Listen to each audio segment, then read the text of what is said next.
Welcome to the O'Malley podcast show. What we will talk about, no one will know. So sit down and relax and learn some awesome facts. It's the Talk to O'Malley podcast show. With me. Yeah, welcome back to the Talk to O'Malley podcast. I'm here with Mike Aldridge, who's a little bit camera shy sometimes, but yeah, not my thing being in front of a camera. So yeah, no. But you've coaxed me into You're it. usually Tom, behind the camera, aren't you? That's not true at all. But Mike runs T&H Contract Services, which is cleaning. Cleaning and maintenance is what obviously we're classed as, but we do predominantly cleaning work. We do paint and decoration, but we do waste and logistical works, and a hell of a lot of stuff in between. Yeah. So what brought you into that business? I didn't really have an option. I kind of grew up in it because it's a family business. So started by my dad's Uncle Sid in 1974. My dad joined a couple of weeks later, literally. And then he ran it for about 10 years with his Uncle Sid. Then he bought his Uncle Sid out, ran it on his own, and then I joined the business about 18 years ago. But as a kid, my dad was a workaholic, always out of work. So he was up at 4 a.m, always got home late at night. So if you wanted to see my dad, you had to be going out to work with him. So if he said, son, do you want to come give me a hand with a job? I did. And for some sad reason, I quite enjoyed it, Tom. Yeah, so 18 years ago when you were... Well, no, that was when I started my own. That's when I joined T&H. I ran my own business before that for 13 years. Just started when I was 17. But I had my first job when I was 9 years old, which was a cleaning job for my dad's friend. He was based across the road.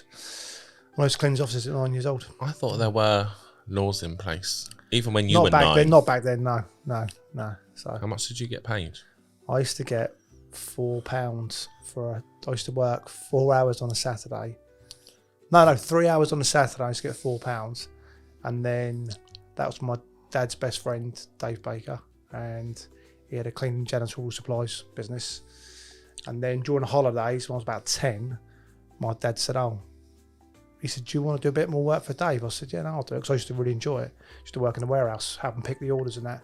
And then my dad said to Dave, he said, Mike's up for doing some more work. He'll work all week for the same money.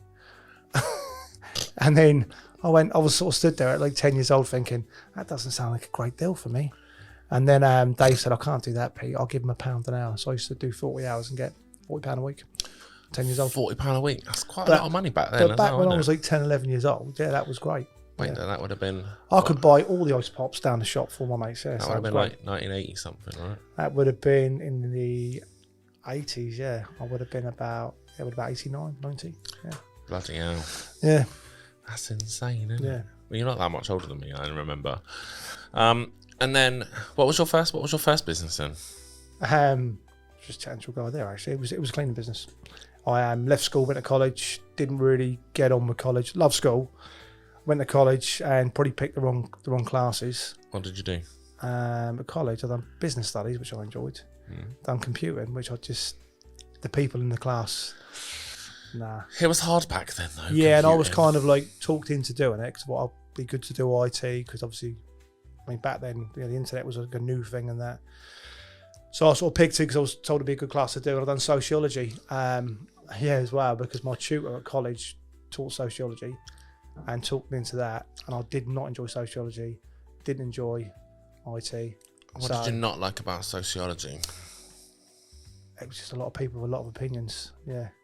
Wow. And I was sort of like 16, 17 years old, just started going out, sitting there with a hangover most of the time, Tom. Do you look back at it and sit and go, I actually see the point of that now? Yeah, I do, yeah. And my son, who's 14, loves it. He loves sociology. I know. He'll grow up to hate people, though, I imagine. He probably will, yeah. Whereas he's already getting that way now. Yeah. I know. Well, I did media studies when I was at college, and only because it fit in with the other things I wanted to do, which was French and Spanish. And I thought... I never knew you spoke French or Spanish. I don't, really. Okay. So what matter? I know how to say... Oh, God, Oh, I'm not going to say it. Tengo los cojones como elefante, which means I've got balls like an elephant. Which you'll probably use all the time when you go to Spain. It's the romantic side of me that says that. And then you go in and say, yo puedo ver tu alma por tus ojos, which means I can see your soul through your eyes. I know. It's good with the ladies. Very good, yeah. Apparently. But I'm too cheesy to use Spanish chat up lines now. I usually just make them say something rude and order a cocktail. And then like in a rude name, and then they'll go, what's that mean? And then the bartender laughs. That's what I like doing. But I did French and Spanish and media studies, and now I look back on media studies and go, oh, that's what it's about. But it was in its infancy when this is talking 1998, and I didn't really understand what it was and how I could use it. And me being me, if I don't see a purpose, what am I going to do? Whereas I saw a purpose of having French and Spanish, because I was going to go to uni and do business studies, and then didn't. Took a year out, worked in Tesco's, got used to the money, and then got stuck there on a management similar path then, structure. I enjoyed business studies, and then after a year I wasn't really going. My dad sort of said, well, I remember he came home actually. I said I went to college in the morning, and then he came home randomly, like on a Thursday, to paint the garden wall. And I was sunbathing in the garden. And he came back in, he went, I haven't gone to college then. And I went, no. And he goes, well, this is what you're going to do. He said, this ain't going to work. He said, so you either buck up your ideas in the summer and, study hard, go back to college, or get yourself a job. So that's why I came up with the idea to start a cleaning business. Just because I wanted to start my own business, and cleaning was what I knew. So it seemed a logical thing to do. So you had the balls to do that at 17. I would have had the balls to do that at 17. I would have been so scared and so, I don't know what the right word is, but like institutionalized that you have to do this, you have to do that. And it costs money to set up a business, whereas in reality it probably didn't cost a huge fortune, did it? Quite confident with it. I remember I stayed in for about sort of 6-9 months, saved every penny I earned, and to buy a van and some basic equipment. And in my head, it was really easy. We were just chatting before this and saying, it's always hard. And I think it's easier these days because you've got more avenues to sort of get business. But back then, it was kind of, and I went down the carpet cleaning route, and I thought, well, if I put 100 leaflets out, I'm going to get at least 10 jobs. So, and I was adding up in my head, I'll be doing fine. And then I put like 1,000 leaflets out, and I didn't get any jobs. So that's when it hits home. It's going to be a little bit harder than I thought. Yeah, it's hard. It's like cold calling. Yeah. It's, you got to dial a lot of numbers. Yeah. But then it only takes 1 or 2 good conversations, and you. Well, then essentially, but then you do a job for someone, you do a good job, and then the biggest thing for me was word of mouth. I was good at what I'd done, so when people used to use me, they'd recommend me to other people. And standards, right? That's what you're all about as a business. 100%, yeah. Always have been, yeah. In my own business, but with T&H, my dad was a big believer. If we got something wrong, we'll go back, even if we're making a loss, we'll put it right, because our reputation was worth more than the money in the bank. Because if you make money on a job, but you never see that customer again, they never recommend you. If you get something wrong and you put it right, they're going to use you again. Yeah, of course they do. Because it goes a long way. And you've had some clients for a very long time. Because I remember when I worked for one of those clients, back in 2003, and your cleaner vans used to come out, and I used to talk to them and sit overnight and have chats with them, and there was never any complaints because it was always a good job. And they were nice. Oh, 100%. Which does make a difference. Yeah, definitely. Don't get me wrong. Big saying my dad used to always be, we employ human beings, which we do. No one's perfect, so we do get things wrong every now and again. But the one thing you'll get from us is if you make a phone call, we'll put it right. Which is what a lot of other cleaning companies out there don't do. Is they're quite happy to do the job, and if they get a complaint, they kind of move on. Which is not what you're just another number. Whereas I get the feeling with you, well, you've been in business a long time, but people don't get that. They just get high standards.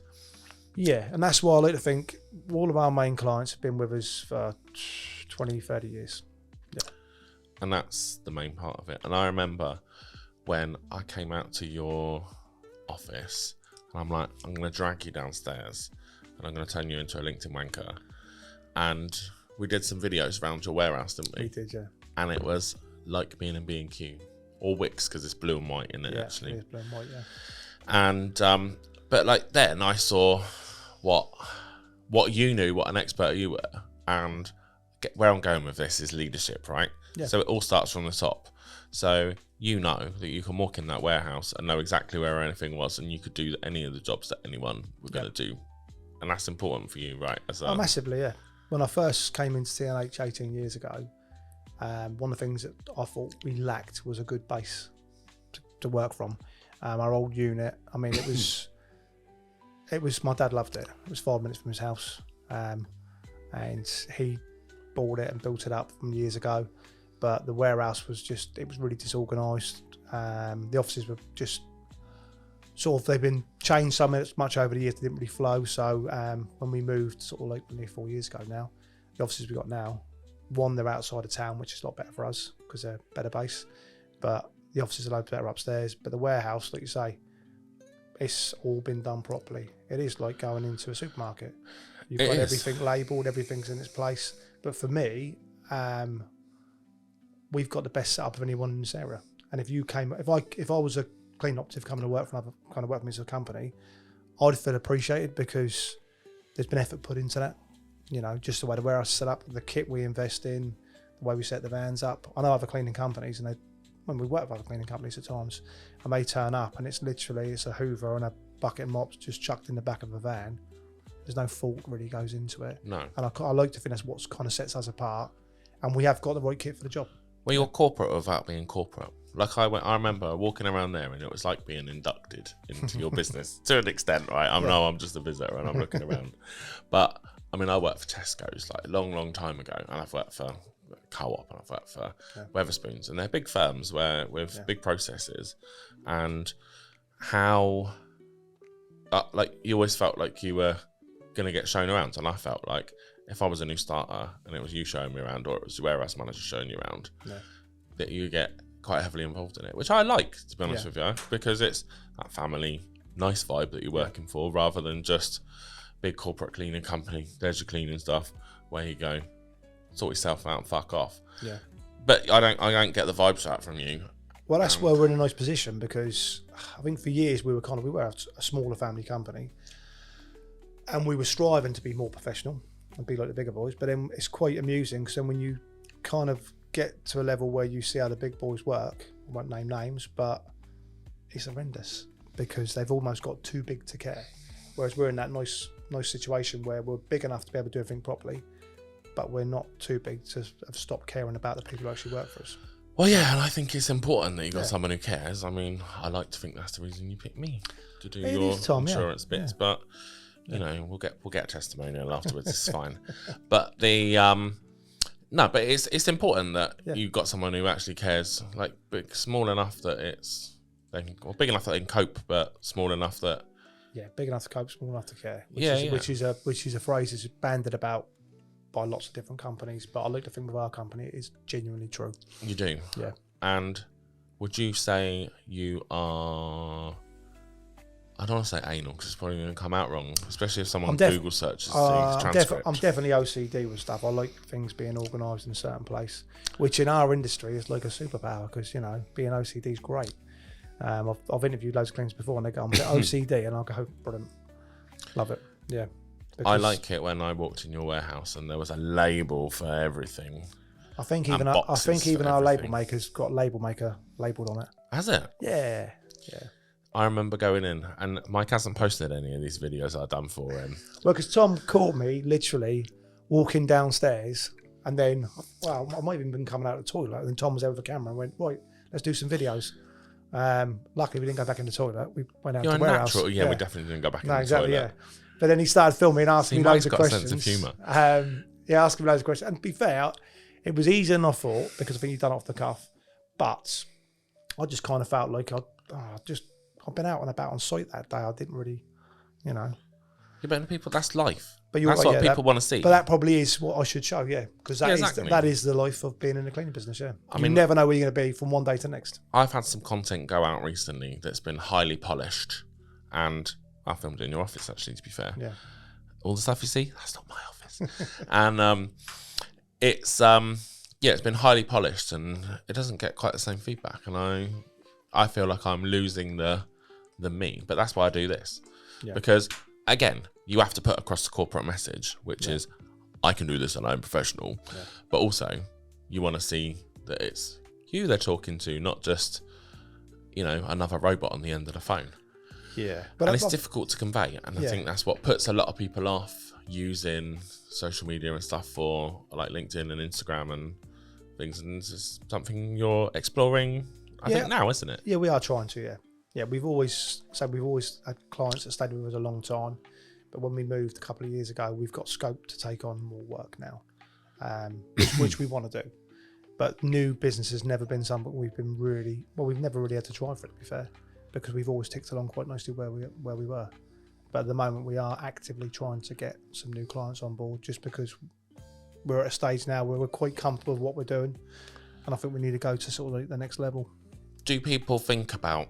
I mean, is cleaning becoming? Obviously, it's a priority in most businesses, and probably the best clients are for people like retail and. Well, you say that. I've just literally on my way here today. I've grabbed a coffee. I'm walking along the high street, and I think cleaning-wise, people spend less money now than they've ever done. Well, yeah, and just standard cost, and because no one wants to pay the money. But you're walking along, and I mean, I used to do a lot of work when I first started my business. I subcontract for a guy who had pretty much every shop down in Commercial Road in Portsmouth, and their windows were cleaned every day. I could write my name in the dirt on the windows in the high street. I think cleaning has just dropped down so low. Write your name or write a tag. Wow. What would your tag be? I don't know. I've asked him this before. We try to on certain jobs, because our lads, when they go out, they've all got to take pictures befores and afters of jobs. And if it's a really dirty patch, we just write T&H. Do you? Yeah. That's classic. That's the sort of stuff you should be posting on Instagram and LinkedIn. We do it on LinkedIn, yeah. But it's kind of like that. This is like, say, when you talk about being a LinkedIn wanker, which I'm going to ease myself into this year. And like I said to you before, we've joked about other people who do LinkedIn, haven't we? But I always say afterwards, but fair play to them, because obviously it's working for them and they're big enough to do it. But it's just not something I've always felt comfortable with. We've always tried to post, I look at this job we've done, and we're good at what we do. But it seems sometimes that people are more interested in the people. Yeah, of course. Because sometimes we'll post a picture of a job and we'll go, oh, that's phenomenal, that's great. And we'll get like, I don't know, 20 likes, and then Vicky will post a picture of the dog standing up at the window in the office, and we get 50 likes. Well, yeah, so you kind of feel like, but it's an important mix of both, yeah, and it's very hard to manage. I mean, I saw a post yesterday actually that Jodie put on, and it was like losing Jodie Goodchild. I'll give you a shout out, Jodie, and where it was exporting your social media to someone else so they can look and sound exactly like you. It's not you, and people can tell the difference. And I think James would agree behind the camera that people want to see the person behind the camera. That's the key. And the person behind the business, because we all like a peek behind the curtain. It's like the magic. Well, I do get it as well, because to be fair, if I hadn't met you at a networking event, I probably would never have come to you. No, I'm only being honest. No, exactly. But I met you, and like literally, we don't normally go to networking events. It was literally only because it was round the back from where we're based, and we thought, oh, it's in the area, why not? Free coffee, a couple of croissants. Are you nosy? Am I nosy? By nature? Sometimes, yeah. Do you do social media outside in your normal life? As in, but again with that though, I'd look on social media. I don't post on it. No. I don't really post on my personal one very often. Yeah, and to be honest, I wish I didn't look on it, to be fair, half the time. I occasionally do a TikTok. Do you? I was trying to get into the habit of doing a TikTok personally. You can set it's just my name, and where it was a series walking around a series of shops, and I'm not going to elaborate anymore, and I can't do on here, but if you look it up, it's there. But it was on a TK Maxx. And then I just take photos and stuff. But it's hard to maintain the traction. And I think that's what a lot of people find. And I think that's what puts a lot of people off using social media. And that part of it. So, I mean, we've sidelined a little bit. But we've got ages, so you can just talk about what you want. We sort of covered this, actually. But I'm going to go to my ChatGPT notes because they're good. Yeah. So, it says, People see clean spaces, but not the work behind it. What is the reality? You hit on it a minute ago. Behind a clean space? Yeah, and it wasn't clean, right? Right.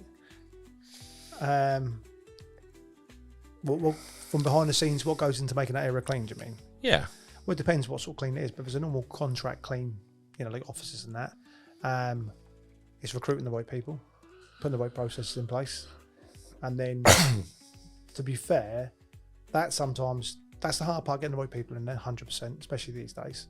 But where we try and excel is we'll train them properly, but also we go back and monitor them, because I can employ a cleaner and they're great for the first month, because most people when they start a new job, they really try, make an effort.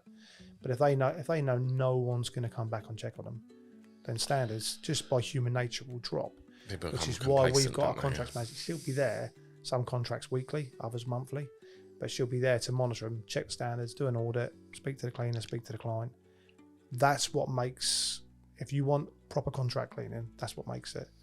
It's the going out to site and speaking to the cleaner, speaking to the client, making sure they're doing everything properly, checking standards. Yeah. How many people outsource their cleaning, and how many people should outsource their cleaning rather than, because some people hire, and that's okay in some small scenarios, I guess. But I mean, with contract cleaning, we've had clients where we've done their cleaning, then they've bought a bigger premises and they say, "Oh, we're looking to save money, we're going to go in house."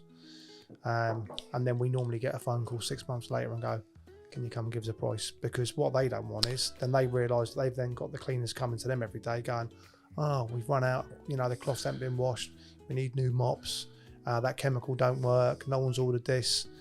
And if you've got someone in the office that's not their job, it's suddenly taken up a lot of their time, and that's when they suddenly think, actually it's probably worth paying a bit more money. And just, if they get a problem, they pick the phone up and just phone the contractors. Well, that's a key selling point for most 100%. people, and I think a lot of, I don't know, we had Andy in talking about where costs and where value is added. It's like, probably what is the difference in employing a contract cleaner than having to employ a cleaner? It's probably not a lot of difference in it, I would imagine. If you're a big, there's a big price difference, as in, like, to get a contract cleaner in. If you do it in house, it's going to be a lot cheaper, but it's how much you value your time. So if you're an executive in a big business, do you want to spend 5-10 hours a week ordering toilet rolls, talking to cleaners, trying to arrange cover and stuff like that? Because if you add up what your time's worth, you've probably covered the cost of contract cleaning. And most people would externalise that and use that for other people. Yeah. Which means they're not focusing on that other bit. Then they're not doing their job, yeah. And then they still got to manage the other bits of time. Exactly. And the other thing is, say, when you get a contract cleaner, they're doing the job properly, you'll never realise you've got problems in your building, because we'll find them and sort them out before you've even noticed. And it's that's like what baking a good cake, does. right? So, like, if you're baking, and you're buying a cake, the reason you can buy a cake, it'll cost you, or bread. Let's use bread as an example, right? How much does it cost you to actually make your loaf of bread for yourself? Yeah. Probably more than it costs to buy a loaf. Yeah. Because it's being done in bulk. Yeah. And I know there's going to be a price difference, but actually, the grand scheme of things. Yeah. And when you're baking the bread, it might be great one week, not so good the next, or for the week after, because you're not doing it all the time. Whereas when you buy it from a supermarket or from a bakery, it's the same bread every single day. Consistently. Yeah. And that doesn't. So that's what we're trying to do. We're trying to give you the same bread every single day. I like that analogy. That's a really good analogy. Yeah, just came to me in, Tom. Wow, this is what inspiration of actually talking about it does actually do. So, did you enjoy? I'll ask you actually. Did you enjoy doing those videos, or what? Do you know what? I didn't mind it at all. When you said to me about it, I thought, I really don't fancy that at all, because you literally caught me. I did, and I used the comedy angle as well. And you sort of went, "Oh, come on, like, what's this? What's that?" It was. If you know the answers to the questions, it's easy. So you were asking me stuff, but I know what the kit does. I know what the products do. I know the reasoning behind it. So I did find it easy doing it. What's reverse osmosis? I remembered. Do you remember this? It's the purification of water. So it's the process it goes through. So basically, it turns tap water into pure water, which is what you see the guys when they're cleaning the windows with the long poles and the water's being fed through them. That's pure water. So yeah, it will dry with no streaks, no spotting or anything like that. And reverse osmosis is the filtration system it goes through to make it pure. To make it pure. Yeah. You know, you can buy... We have a reverse osmosis system. It sticks with me now because I was on TikTok the other day and there was a reverse osmosis water purifier that you could buy. I don't even know how much it was. It looked ridiculous. Why would you have that machine in your house? Yeah. But you can actually buy this machine that did like purified water and it fills up from the bottom. Yeah. I was quite impressed, but it made me think of you when I saw that. There you go. Because I slid across what's his name? Albert Einstein, straight across the front. You did. I know. I can't post that video though because I got a bit of information wrong on that one, didn't I? Yeah, I know, but don't worry. Look, you're human. You're going to make mistakes, right? And it's one bit of information. What? Just to correct it, what is it? It's a TDS meter. TDS meter, not TDI meter. Yeah. Well, people are going to forgive that, and people don't know what they don't know. But see, for someone like myself, I'm a perfectionist, Tom. So when I oh no, I've got it wrong. I'm a perfectionist, but I still get stuff wrong. Exactly, yeah. I do this in sort of 45 minutes, and like. But I just thought it was quite ironic that you done the Einstein bit coming in, and I thought that's the only part of the video I actually got wrong. Yeah, but that's the good thing about video is, I can't really do a lot about editing it, but I can go. Mike actually meant TDS. He's still an expert, but he's a human and he gets things wrong. There you go. And that's the point where you can do that. But it's trial and error. And maybe if I put that out, I get those people who are really keen going, "Oh, he's got the wrong." And sometimes, and I think James would agree, if you deliberately make a mistake in a thing, people are going to comment, right? It's a deliberate tactic. Yeah. We could always play it as it was a deliberate tactic. So maybe it was done there. Maybe that was. Maybe it was. Yeah. But so what's in terms of? Well, actually, yeah. Let's just go back to the questions. So, how many people are you employing at the moment? We've currently got, I think it's 55 employees. And how's that structure working for you? So you've got some key people working for you in your business, haven't you? Yeah, we've got the guys in the office, and then we've got the mobiles who are out in the vans, and they'll be going out doing the mobile contract jobs, obviously where you haven't got what we call a static cleaner. And they'll be doing the more sort of like deep clean jobs. We've got a window cleaning van, and then we've got a carpet and floor cleaning van as well. So we've got different departments do different jobs. And then the majority of the staff are what we call static cleaners. So they're the guys who will turn up in an office. There might be 2 of them, there might be 6 of them. And they turn up every day to empty the bins, dust the desks, clean the toilets, etc., etc. So that's our staff level. And how difficult is it to manage 50 staff? I can't even imagine having to manage 50 staff. To be honest with you, as a company, we used to employ 120. Probably about 10 years ago when we had a contract, the one that you know us from. Yeah. But we've mentioned the name. Yeah. So we used to, it was retail stores, and we used to do all their stores across the south. So we had 120 at its peak. That was really, really hard because you'd have some stores were clean once a fortnight, some were clean twice a week. So trying to encourage someone to really care about a job when they only do a couple of hours a week was quite challenging. And they were hard staff. These days we try and get contracts where it is sort of like at least sort of 5 days a week. So it's given the person you're employing something to care about. Yeah. And I think that's back to the point of what you were saying earlier, where people are using less and getting away with more. Do you think that impacts on their overall standard and their overall profitability? Yeah. We've always said in our industry, whenever you get a downturn, a recession or anything, the first thing they cut is cleaning, and the last thing they reintroduce is cleaning. So what they normally do is they go, I've got to cut, some money. Oh, well, what we spend it on cleaning, I will spend 100k, I will half it. And then they see the drop in standard, but they get used to it and they accept that to make the saving. I guess the question I was asking is, do customers see the drop in standard and spend less? They do, yeah. Sometimes, yeah. Because sometimes it's purely about money. Post-COVID, everyone was saying, had loads of different talks, went to the cleaning show, and they were saying, oh, cleaning's going to be so much more on people's radar now. People are going to take it so much more seriously. And probably for about a year to 18 months, everyone was paranoid about touch points, sanitising stuff. And they did slowly spend a little bit more money on their cleaning, but that soon went out the window. What's that one product you told me about? Ozone. We've got a few. We've always used ozone for different reasons. Sometimes for deodorising, but it's a sanitizer. But you can use it aqueous ozone, which is when it's infused in water. And we've got a couple of sprays that produce that, and that's literally water, and then it goes through an electronic pulse and it splits the oxygen into 3 parts, and it makes ozone gas, which is in the water. And that's literally, I think it's something, this would probably be wrong, but it's something like 10 times faster. It's certainly 1,000 times faster acting than bleach, and it kills like 99.99% of bacteria and germs and stuff. So yeah, but it's completely, the byproduct of ozone is fresh air. So when you use it afterwards, it's just fresh air. Yeah, so we've got that product. We've also got a product which is called Toucan, which is literally, it's water and salt and electronic pulse through that. And that smells like chlorine. Is this the one that you showed me? The other, I think in the kettle. It's like a little kettle machine, yeah. Yeah, I think so, yeah. So that's what was the one they brought in? I was in the office the other week. That's the one, yeah. We demoed it. Yeah. We were demoing it for a client who wanted to, they were asking what sort of innovation, and we'd seen it. So we had a demo, but we bought one now. What we find is we can't use bleach on any sites because you can't mix bleach with any other chemical. So it's a big no-no for a cleaning company. But unfortunately, people love the smell of bleach because they say, it smells clean.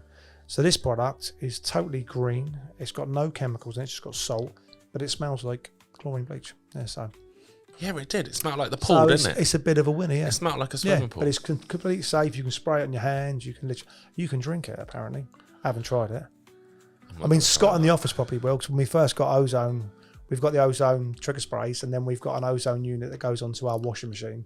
So when we wash all of our cloths or anything, they're all sanitised and they're deodorised at the same time, using no chemicals. Yeah, so it's environmentally friendly. But we've literally put a tap off that, so we can literally produce ozone water. The only problem with ozone is it only lasts. If you take it off site, it's only good for about the life of it's about 30 minutes. Then it basically fades.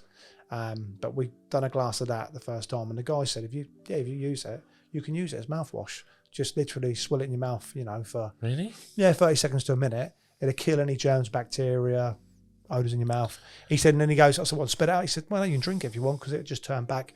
Once the ozone's actually hit anything in your mouth, it'll turn back in oxygen, you can drink it. So I told Scott, and Scott just poured a pint of ozone and just drank it. And then I stood there and I went, no, you're supposed to just swill it around your mouth. But he's still here, so yeah. Thank God for that. Yeah. That would have been a health and safety nightmare. Would have been, yeah. I know, you would have needed Patrick Sansom. But he literally just went straight down. And I went, no, Scott, you're supposed to just put it around your mouth. But it's the same ozone. Same ozone you'll get up in the atmosphere, yeah. No, exactly the same thing, yeah. So if we pulled all of the cleaning company's ozone machines, could we fix the hole in the ozone layer? I don't know. I don't think so, no. It'd be getting up there, wouldn't it, Tom? Yeah. Well, you got Artemis 2. It could have done a delivery on the way back. Yeah. Wow, by the time this goes out, we might have Artemis 3. They might be on the moon by then. You never know. You never know. Have you been following it? Have you seen any of the photos? I did see something online this morning. Someone said, when you've got all these conspiracy theories about did they actually land on the moon, why didn't they just land on the moon this time? Well, I think because it's harder than people imagine, even though they've got the blueprint. Well, yeah. It's been done before, isn't it, apparently, so... Yeah, but cleaning's been done 50, 60 years ago, and you would still have to relearn it, wouldn't you? Yeah. And actually, was it safe? You've seen Apollo 13 film with Tom Hanks, right? No, I've never seen it. Haven't you never seen it? Oh my God, you should watch Tom Hanks. Is it a good film? It's actually a really good film. Have you seen Tom Hanks, James? Yeah. Tom Hanks, Apollo 13 even. I've seen Tom Hanks, you know what I mean? Yeah. Apollo 13. Oh, Just never seen Apollo 13. See, look, when you get things wrong, all you got to do is go, look, hands up, it was me. Yeah. Look, I'm so sorry. Apollo 13, and they literally fit a square peg into a round hole. Oh, did they? Because it's to do with the oxygen generation shit, apparently. I'll give it a watch. Me and the kids are always looking out for me. Apollo, I think it's on probably on Netflix, or I think it's on Netflix, probably on Prime. If it's on Prime, it's I probably don't work for Prime or Netflix or Disney Plus. But if you want to give me a credit, then I'll happily do that. Could do with the funding. So, in terms of like I asked you this question when I did your things. What's the worst cleaning job you've ever had? Well, me personally? Well, you personally, and then we'll go on to. We must get people come back to you and go, Mike, it was disgusting. I can't believe. Oh, it was gross. Well, we've done.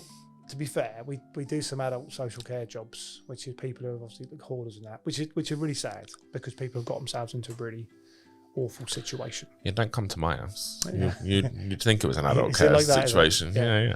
Yeah, we've been in houses where you literally you can't open the door because it's just piled over with rubbish, and there's obviously normally them sort of jobs you'll then get rats and mice and stuff in there as well. So you've got to be fully PPE'd up. So they're the worst ones to do normally. And we did have one job of that old lady she passed away, but she had a lot of cats in the property. Oh, really? And she died, no one had noticed, and then they all died. So we had to go and remove, not only, obviously they took away the lady, but we had to clean the property, but we had to get rid of all the cats and that as well. And they were everywhere. Yeah. And that was probably one of the worst ones we've done, yeah. Yeah. So adult social care were always bad. Me personally, this is quite a few years ago now, and I was in the office on a Friday, and it was a client of ours, and they'd hired a porter cabin, the sets of porter cabin loose. Yeah. To a client of theirs, it was B&Q in Portsmouth, and they'd had a phone call, and the pipe underneath had leaked, and it all got underneath, and it was all leaking through. And he said, "Could you get one of your guys out just to jet wash underneath and get rid of it all?" And then I said to a couple of my guys who came back, and they normally could do most things, and they went there. It was only 5 minutes from our office. They came back and they found out, "I'm not doing this, Mike." And my guys aren't normally like that. "I'm not doing this." What do you mean? It's just ridiculous. You're going to have to crawl under there with a jet wash, and there's shit everywhere. And I went, "Oh, I can't." I said, come back, phone the client up. I said, "Listen," and it was like a winter's night. It was pitch black.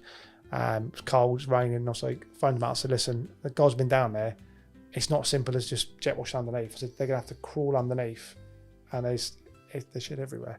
And he went, "Mike, I don't care what it costs. I just need it done because they're kicking off." And I went, "Well, when I'm going to do it," I said, "Other than me going down there and doing it," I said, "it's not going to happen." And they went, "Yeah, can you?" And I went, "Are you joking?" I went, "Oh." So then about half hour later, I'm crawling underneath a portaloo, a cabin for the portaloos with a jet wash and just jet washing shit out from underneath. Did it look like the Commando thing, the adverts that you see? It was horrible. So I'm there, like all PPE mask and all that, all me shirt and tie underneath, but just with a suit on, mask, yeah, just jet washing it all through, then spraying the sanitizer down. Then obviously we had to get rid of all what we picked up and then go and dispose of it. Did they fix the problem before you went and? No, they capped it off. They were getting there on a Monday, but it was leaking out into like basically where their trucks and that were coming in, so they needed it cleared. So I got it all done. That's probably the worst one personally I've done. That is leading from the front. Yeah. Wouldn't you agree, James? Kind of, yeah. I'd hire you just on that story. Yeah. Because I mean, I wouldn't want to do it again, but yeah, it was like the client we've worked with, and this is the thing, you do get emotionally involved because your clients become your friends. So there's a guy I've known for years, and he was like, "Mike, I just need it done," and it was like, didn't want to let him down. But what did your staff say when you said you went out? But this is the other thing. You kind of like, I'd always say this to some of my guys now, but you try and promote people from within the company. We've got a couple of people who are sort of going through that process, and then as they get a bit higher up, they go, "Oh, I'm not doing that," because the guys have been a bit fun. I said, "Do it. Show the guys you'll do it." Because you wear that like a badge of honour. You go, "I don't mind doing it." I know. Yeah. You got to be at the cold face, and Yeah, I think you lead a lot like I would. I don't know how I would. I have done managerial jobs, but like I've always gone, well, I'm not gonna. I'd much rather go out and prove that I can do it, because once you prove you can do it, then everyone else follows suit, right? Yeah. And I think once you've got to go back and I think they do it. It's quite a big thing, you know. They make, you know, when I worked for Wetherspoons, and I think when I worked for the Co-op, and Tesco's actually, they'd all do it where you'd go and have a day in store and doing all the jobs. Pretty sure they still do. Yeah.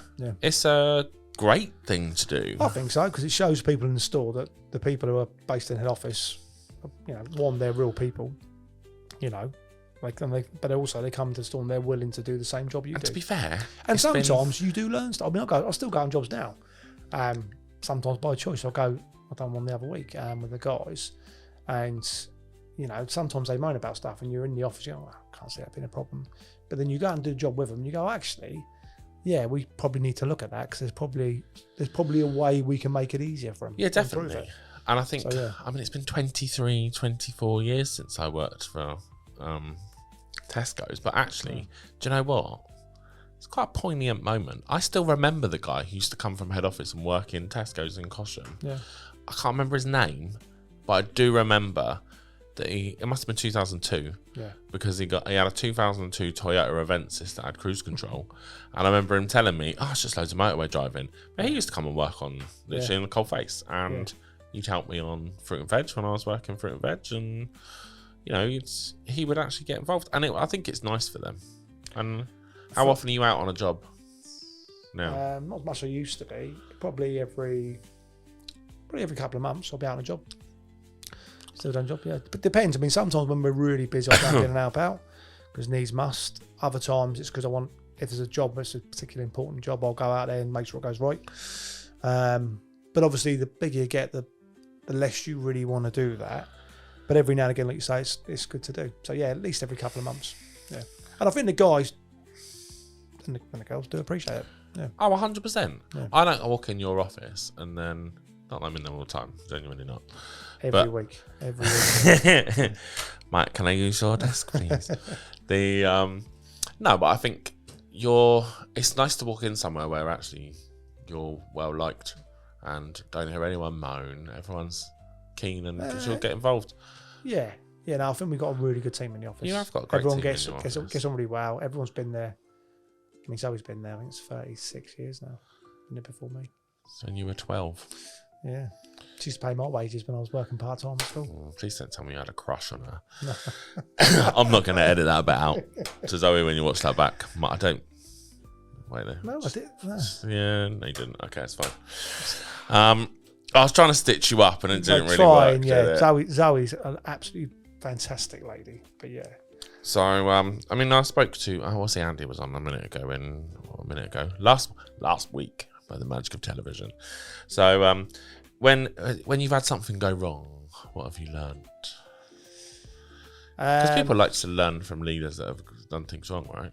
Yeah, definitely, yeah. And we've had, let's say, we employ human beings, so every now and again things don't go as they should do. Whether it be a job that sometimes it's down to us in the office, we've gone and looked at a job, surveyed it, we've set up a specification that we think will work, and for whatever reason it doesn't. Then you go out, you have a look at it, you evaluate what you've done, what you could do differently, and then you just tweak it from there. That's with jobs. With other stuff, like with actually running the business, we've as things have become harder, because I think it's harder to employ people these days.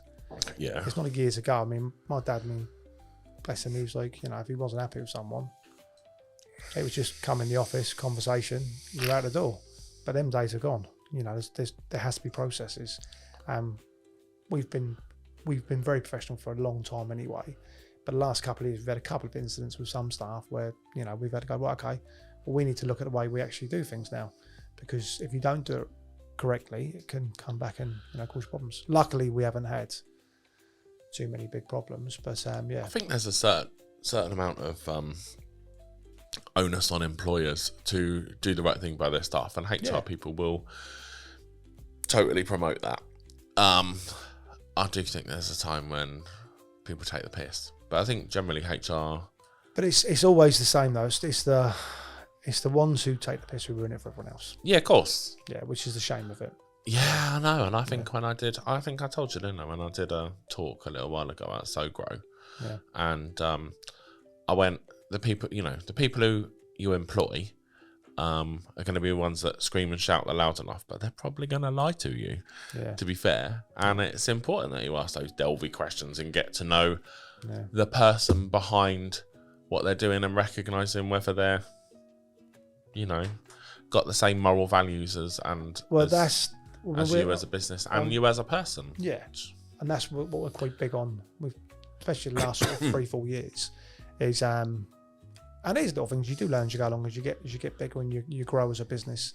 Company values. We've always had them. We've never written them down. No. So about 3 years ago, we said, well, maybe we should put that when we get people in. We do like a presentation when they come in and start as a new starter.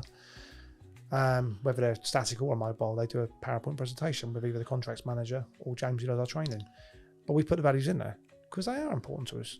And what are your company values? Well, obviously T&H, so trust and honesty. They're two of them. But accountability. Can you say that again? T&H, which doesn't really stand for trust and honesty. But that's what my dad used to say, yeah. So, yeah. What does T&H stand for? It's my uncle Sid Thomas, that's the T. Thomas. And then the H was, we think his name was Halls, but it was my uncle Sid used to work for the water board and he wanted to start a cleaning business, and then this Mr. Halls said, yeah, I'll do it with you, Sid. And then they got all their paperwork done and that, and then they done it for a couple of weeks and he went, I don't like this. He left. Really? And then my uncle Sid said to because my uncle Sid, my dad's dad died when he was quite young, so my uncle Sid was like his second dad. And he said, I went round to see my dad. My dad was a Tesco's manager at the time. Was he? Yeah, he was doing really well. Yeah, he was a pretty young Tesco's manager. But doing what Tesco's? Pretty sure it was in Waterlooville. Oh God, I remember there was a Tesco's. I remember when they shut. But I think Camberley, from memory, I think he was really? doing there. But he was doing really well. But I think whereas his uncle Sid and he kind of like wanted to be his own boss, my dad was very much his own person. Yeah, he's a bit of a dictator really. It was always his way. All that was, yeah. So he wanted to be his own boss, run his own business, and sort of the story my dad used to always say is Sid came round and said to him, because he was the only person who used to call my dad boy. He said, what do you reckon, boy? Me and you 50-50, shit or bust. And my dad went, I'll have to think about it, Sid. It's because he trusted him and he was honest. Yeah.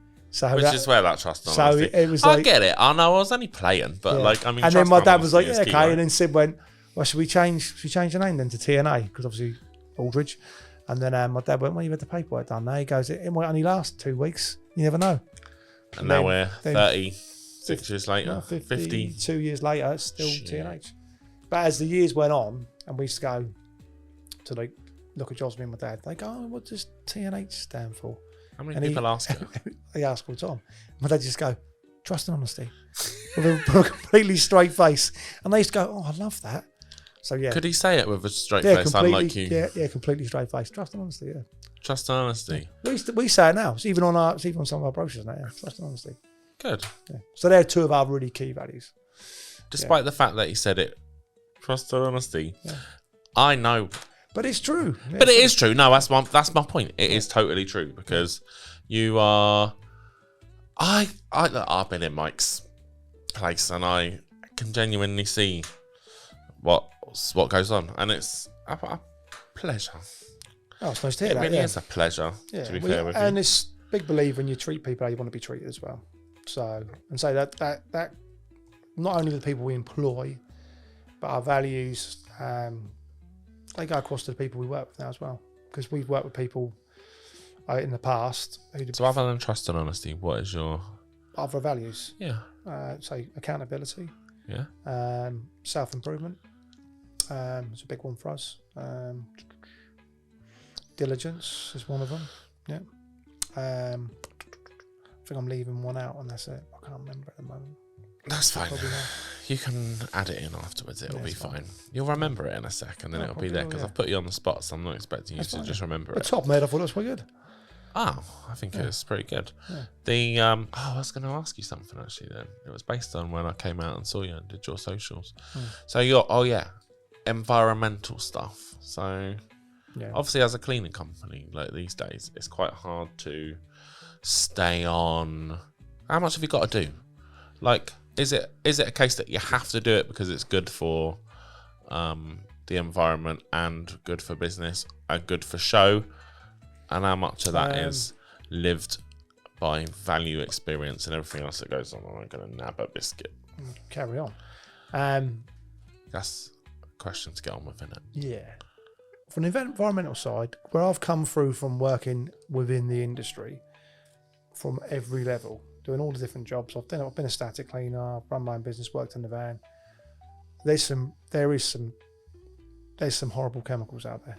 Not so much now, because a lot of them, with like different laws in the EU and stuff, they've been sort of like, over the years they've got a bit weaker.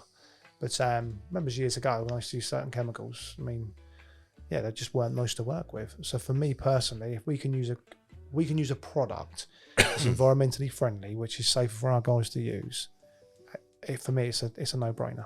It really is. Yeah. So the tech over the years, how much has it changed? Yeah, quite a fair bit. Yeah, definitely from when I was, say, the tech's definitely changed, and also health and safety's played a big part in that, because things I used to do when I was younger, you just couldn't do now. Well, you really couldn't do. Back then, was kosh a thing? Always been a thing, yeah. And to be fair, we've always been, as a company, I remember even as a kid, and working with Dad, the kosh manuals would always be in the vans, and that you'd always have to know what you were using chemical wise. But apart from that, no one really.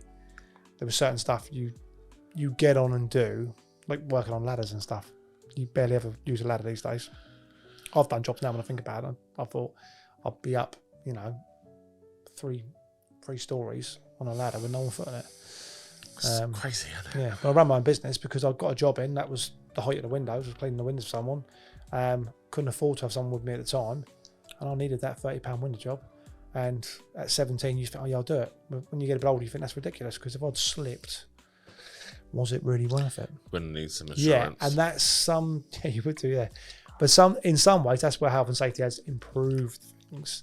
But yeah, there's a lot of things with health and safety where you can't use certain chemicals now. And certain clients won't let you use certain chemicals either.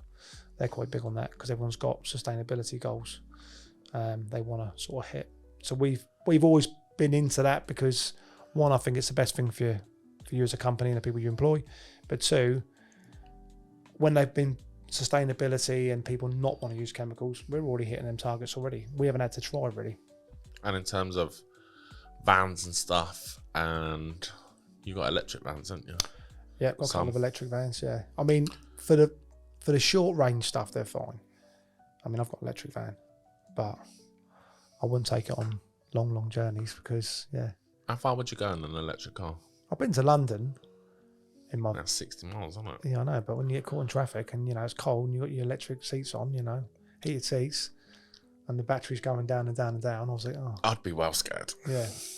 Especially when you ain't got to worry about the congestion charge. Have you still got to pay the congestion charge? Oh, that's all changing now, because there was no road tax at first, was there? Now I think it's 3p a mile or something. They're going to tax you on it, so yeah. But yeah, we've got a couple of electric vans. Yeah, but some of the stuff's really good with the electric vehicles, and with like the battery powered stuff we use, because it gets for the leads, etc. But then some of the stuff you still do need an old fashioned machine. Yeah, unfortunately. Do you actually have any time for hobbies outside of work? Yeah. What do you do then? You're gonna. I've never asked you. Only thing I've asked you is if you do anything dangerous. No, I don't do anything dangerous. No, I don't do a hell of a lot.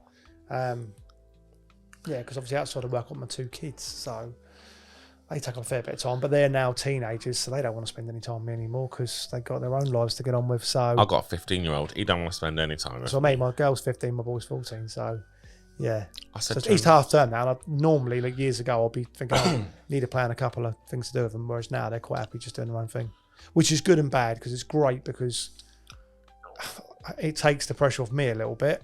And it's great they've got their own lives and friends and stuff, but on the other side, it was quite sad, because I used to like spending time with them. So I know. Yeah, so that was a big part of my life for the last, And the worst bit is these days when you get Google, and Google comes up with, this is a memory from 5 years ago. Yeah, and then you see your kids and they look all like chubby faced and cute. And you're thinking, oh, I remember playing crazy golf with them. Why don't we do that nowadays? And now I see, like, my partner, her son is 20 now. Yeah. So she's had that transition. She's like, oh, so we go and do this. Should we go to that? And he's like, hardcore army, like, go away, mum, I ain't doing that. Yeah. And she's like, it'll come to you. And I can already feel it where my 15, and they grow up. So I think kids grow up so fast nowadays. Yeah, they do. Yeah, mine are completely different. My daughter's really social, so she'll be out a fair bit. My boy's quite happy. He stays in loads. Yeah, on call and my daughter's very social. Whatever on call means, yeah. On call. 'Cause Oh yeah, I people know. don't- Why do people people use don't, this word? Yeah, people don't see each other anymore. Just go on My call. son does exactly the same thing. Yeah, I'm just on call, Dad. Yeah, Yeah, and he talks like that. and I love it when you go in the room. Knock. Okay, sorry. Oh yeah, I know, but then I would have felt the same. Oh, exactly. And don't get me wrong. And then I had a little thing about that. I would have been, yeah, I should knock really. So I'll knock now. Yeah, just in case. So yeah, but yeah, my kids have always been a big part of my life outside of work. Can you see and then- your son and daughter coming to work for you? Or No, are they going to come and do their own thing? No. My son, nah, not at all. He loves schoolwork, really academic, doing really, really well in schoolwork. Really proud of him, but he's not a grafter. What's he going to do? He's really into sociology and that at the moment. So Is he? yeah, Is he going to be the next? I don't know. I want to say Sartre, but that's probably not the I right don't know one. don't know what he's going to do. All I know is I said to him about a year ago, we were in the bathroom. I said to him, "Oh yeah, I could do if you give me a hand." I said, "Cause I'm ripping out the bathroom the weekend. I'll bring the waste truck round because obviously we do waste removal. So I'll bring the waste truck round and we'll rip it all out." Me and a friend of mine, Grant, came round. We ripped it out. I said, "I could do with some youngster because I'm not getting any younger now, just to run the rubbish down to the van." He went, "Yeah." I go, "Do I have to?" I went, "I'll pay you for it. You know, give you a bit of money." I went, "I'm not that bothered about the money." I said, "Do you good though, because it'll show you if you don't do well at school, this is what you could be doing. So it could work in that sort of way." And he'd done the first couple of runs, and I think the first one took about a minute, and 2 minutes, and 5 minutes. And I said to my Grant, I went, has the van got further away, or is he just getting a lot slower? And he went, "I don't know." He goes, "Where is he?" I went, "I don't know." And he'd been doing about half an hour. And then went in his room and he was just laid on his bed. And I went, "You all right?" And he goes, "No, I'm knackered. I don't know. You enjoy this." And I went, "No, I don't enjoy it, Miles, but got to get it done." I said, "Not having a break." I said, "You got to keep going." And be fair to him, he got up and he kept doing it. But Did he you do said, it yourself? Did you tile everything and what did you do? No. We ripped it all out and then I got people into the rest. Yeah, Did you? yeah. But cause we do strip out works and that sometimes. Before a refurb, we'll go in and we'll rip out ceilings and stuff like that and take all the waste away. We do that as a company, yeah. So. I saw an avocado bath on Facebook Marketplace the other day. Yeah. And that Are actually, they come back in fashion? I don't think it's necessarily coming back in fashion, but it was about 800 quid like for the whole suite. And I was like, what? Yeah, It's about 60 years old, but it did look cool. yeah. So other than that, So other than kids, hobbies, I still I play five-a-side football once a week normally on a Wednesday. Yeah, you're only it's good. becoming more. Where do you play? Okay. It's five-a-side to play where I like. Oh, do you? Yeah. Do you score any goals? Score the odd goal, Tom. Yeah, Do you? yeah. Every now and again, yeah. Oh. Yeah, I'm not as good as I used to be, but I was. It's definitely getting harder as the years go on. But I try and do that on a Wednesday, and then I've been trying to go at the gym once a week because it's something I should start doing really. Can you see yourself playing golf the older you get? Do you know what? I have to play golf twice a year. I play in a charity day with a company we do a lot of work with, Total Design, which is a really good day every year. We do it with them, raises a lot of money for charity. And then I play in a golf weekend, which is a memorial thing for one of my dad's friends who passed away. Really good weekends, but I'm awful at golf. I would probably love golf if I was any good at it, but I'm terrible. I stopped playing golf about Crazy golf, though. 15 years ago. I'm excellent, crazy And then golf. I've got back into it now because I've been playing with Sam Cush, yeah. And I'm playing next week actually. It's a charity one. I quite like the charity ones. They're good because you get to meet loads of new people. Yeah. But I can see myself getting back into golf. But it does kill me going up and down the hills all the time. Yeah, can't but I stand find with golf though, so the first time I played, because I held the club completely the wrong way around, like a baseball bat. So, and I played, and it was the best I ever played the first time. And then I wanted about halfway around, they went, "No, you're rolling the club wrong." And they went, "But don't change it, you're doing really well." And I played, because I'd done all right. My friend of mine, Grant, who loves golf, he said, "Oh, we'll have to go and play." And then went out of him, and then that first day was a charity golf day, so it was like literally, they were bringing beers round to your tees and have a couple of beers as you were going around, really social. Really relaxed. Yeah, play fine. Went to play with him. Tried to play golf. Awful. And ever since, yeah. So now I don't try. And I'm not as bad as when I try, but yeah. It is a I frustrating like going game. to it's a place down in Hillsey called Par Society, indoor golf. Is it? And I've been there a couple of times. That's really good. In Hillsey, Par Society. It's called Par Society, yeah. It's a little indoor, you get a little booth and you go in there. I love it because I went there, a friend invited me and I said, He said, no, but you'll probably quite enjoy it because what you hate about golf is, you know, everyone else takes a shot and they like sort of walk towards the hole, whereas I go like that and zigzag across. It is embarrassing. Yeah. I played in a charity. But you haven't got to do that indoors. Oh, no, it wasn't. It was a Hampshire Chamber of Commerce event. He's in later, actually. Yeah. And the first hole, and we're up first, and I hit the ball. It was a nice shot, and it came off, but I couldn't find it. I couldn't find the ball. And then I hit a 9 on a par 3. See, and it was embarrassing. See, that. And I'd I just consider set up that. the I'd ten. consider that a good hole. Seriously. I know, but then I played all right after that. But if I hadn't had that 9, I would have... But that's the frustrating thing when I've played a couple of times. I'll play like every now and again I'll do a decent shot, but it's like every 3 holes and that's it. And what does it teach you about B2B business sales? I'm joking. on that note, it's been a lovely conversation, and I hope you got some stuff out of it because it's nice. Is that 45 minutes? Yeah, give or take pennies. Yeah, I know it's been gone quick, isn't it? I know. Well, that's what happens when you're having fun. There you go. But I think you're a natural on camera, and I think everyone would like to see Mike's social media videos, which I'm going to come and do. We shall see.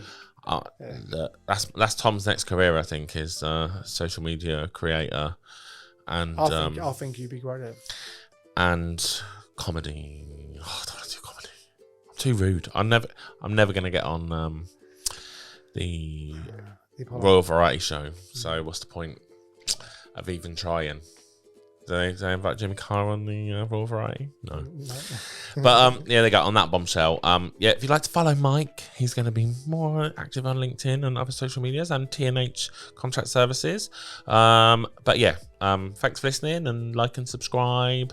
And once this is off, I'm going to get Mike to do me a little testimonial about how wonderful I am. So yeah, if you'd like to, like and subscribe and buy life insurance from me, basically. Cheers, bye. Wave, bye-bye.